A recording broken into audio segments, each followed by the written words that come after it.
Hi, this is Brandon I. Brooks with the Los Angeles Sentinel and the LA Watch Times newspaper. It's my absolute pleasure to be here at the 11th annual Taste the Soul Media Day. We're gearing up for tomorrow's big festival, so it's only right that I bring you some of the community aspects of what makes this festival so wonderful. I'm here with one of the owners and operators of numerous McDonald's in the cities, Miss Nicole. I'm actually going to have her introduce herself. Why don't you introduce yourself, Nicole? Thank you. Hi, everybody. My name is Nicole Enearu. I'm a McDonald's owner-operator here in the Los Angeles area. I work with my mom, Patricia Williams, and together we have 13 restaurants here in Los Angeles, Compton, Carson, Linwood, Gardena, and LA. So we're in the community. One thing I have to start off with this. Being a businesswoman of that magnitude, how did it start? I think a lot of people are, number one, just to have a McDonald's, to even manage it. Just tell me, how did you your family, how did you get involved in that? It's so awesome. Okay, great. So actually my parents together, my father is now deceased, but my parents started out as owner-operators in the 80s. And actually McDonald's had a big push to have African-American owner-operators within the company. So they were looking to bring African-American owner-operators into the neighborhoods where African-Americans lived. So my parents were able to get involved. My father was actually an LAPD police officer. My mom worked for the state of California as a rehabilitative specialist.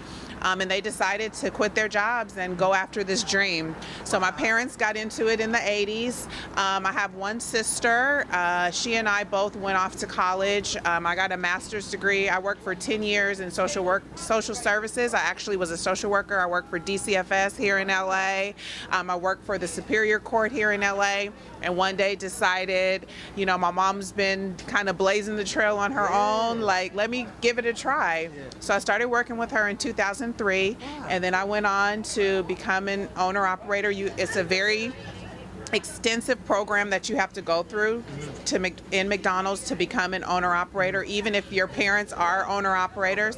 So I did that program. I actually got 2 restaurants on my own at the LA airport that I had for many years, and unfortunately they're closed. And then my mom and I decided to work together. And so I've been working I've been an owner-operator since 2006, so it's been 10 years. And my sister has now joined the business. She worked for 12 years as an attorney and has now decided to come join the family business. So we're all working together now. It's a lot of fun. We love it. I just find that story is so inspiring for just everything from hearing your parents' story and their journey, and how basically it wasn't a plan, but how you all have come to this position. But it's so empowering for me because we need more black ownership in all aspects of life. But to see you taking that on, and your sister and the family, it's almost like it was your call. And do you feel like spiritually you were called for this? You know, absolutely, because it wasn't a plan. It wasn't a plan for my parents, and actually it was never even a plan for my sister and I. Like I said, we had gone on to our own careers. We were doing other things. You know, I didn't even live here. I was living in the Bay Area at the time. And there was just something one day said to me, you know, you're working so hard, you should just give this a try. And I gave it a try. I never looked back, and it's been one of the best decisions of my life. But I think you have to be open to that calling when you get it, and I think it makes you better prepared. Had I just gone into it and this was my plan, I don't know that I would have been in the right mindset. I think I needed to go through something else to really be prepared to take this responsibility. And just a little bit more about you and your background. I mean, you were telling us about your work before that. Tell us, about school and just about how you got to this point. Tell us what school the college you went to, just a little about before you made that transition again. Sure. So I went to high school here in Los Angeles. I went to Marlboro and then graduated and went to UC Berkeley. And so I lived in the Bay Area for actually 10 years. I got my bachelor's there in psychology. Then I stayed and got a master's in educational psychology. Then I got into the world of social services. So I did a lot of different jobs. I worked for foster family agencies. I worked for the county, actually up in the Bay Area in the Department of Aging.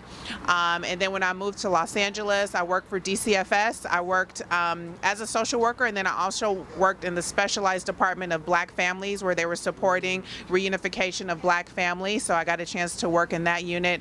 And then my last job that I did, I worked for the Superior Court. I was stationed in the Compton courthouse, which is funny because we have the McDonald's that's across the street from the Compton Courthouse, but I was working there as a social worker while Mom was across the street working, with the McDonald's.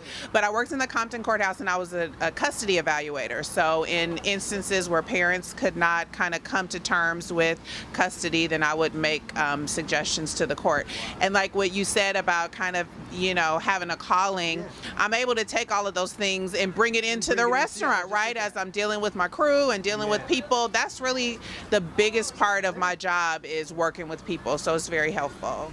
Speaking of people working, the Taste of Soul, this is a community festival, and that word resonates, I know, a lot with you and McDonald's overall. So tell me about McDonald's, their involvement with the community, you being a representative of that in this festival specifically, but McDonald's outreach with the community. Tell us how important is that for you all?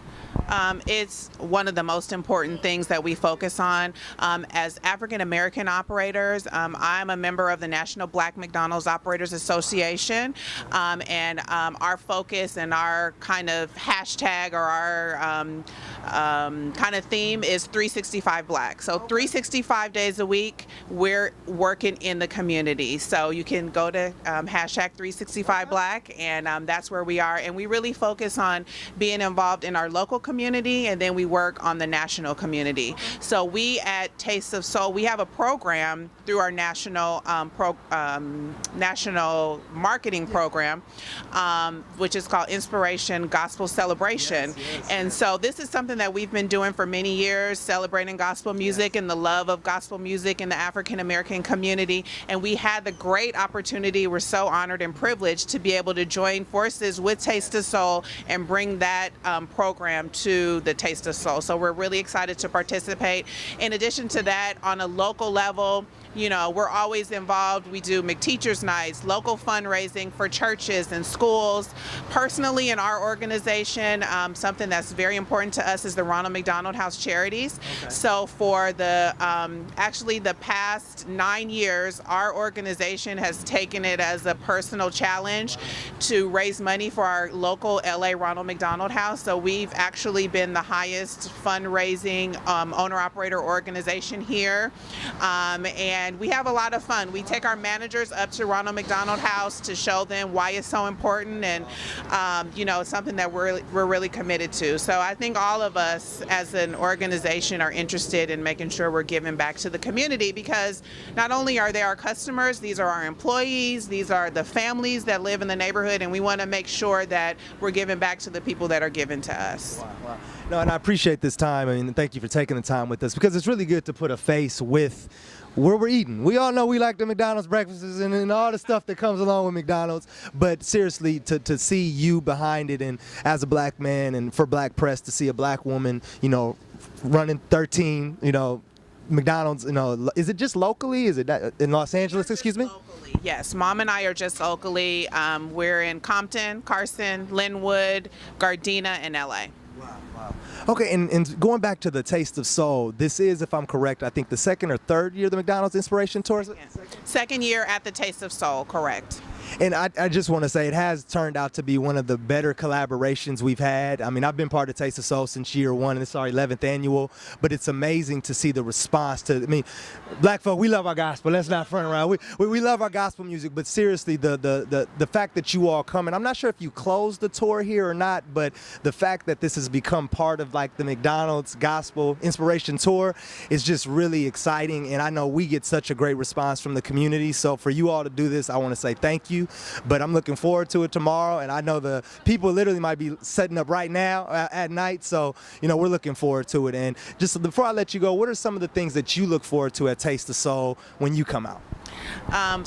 First I want to say we really appreciate the opportunity, and you said, is this one of our closeout? I think there may be the tour goes to other places, but what I can tell you is that in all of our meetings, they always spotlight LA and the opportunity that we've had to collaborate with Taste of Soul. So we're very excited. So what do I look forward to?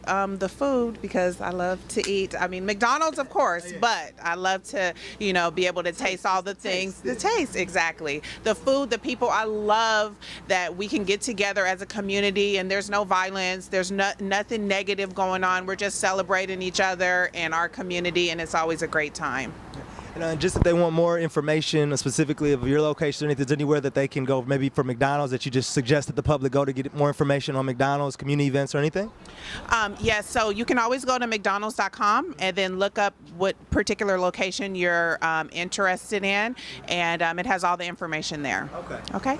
I really want to say thank you again, and we're looking forward to the McDonald's Inspiration Gospel Tour, and obviously McDonald's. I need some McDonald's right now. I don't want nobody to know that, but we're looking forward to it. And by the way, as we are sitting here, I do want to say thank you to McDonald's for supplying this wonderful coffee today. As y'all see, I got a little bit of energy, thanks to you all. But as you see, and maybe you can tell us what we're having, and obviously, tell us, I don't want to put them on the spot, but how much is this, or how does this work if someone wanted to go to McDonald's? Do you know how this works? Not necessarily to open it or pour it, but how much does this cost? Each McDonald's has their own prices, so you definitely have to come in. But this is something that we offer if you're having some type of event. You could go into your local McDonald's and they'd be able to talk to you through making sure that you're able to bring that. But we're very excited to have our coffee here. Okay. Okay. So we're going to close out with the beautiful cheers on behalf of McDonald's. And like I said, I already had too much coffee, so we're just going to pretend there's some more coffee in here. But to another wonderful Taste of Soul, and congratulations to you and all your success. Thank you. Cheers. Taste of Soul. We tasting it. I'm loving it.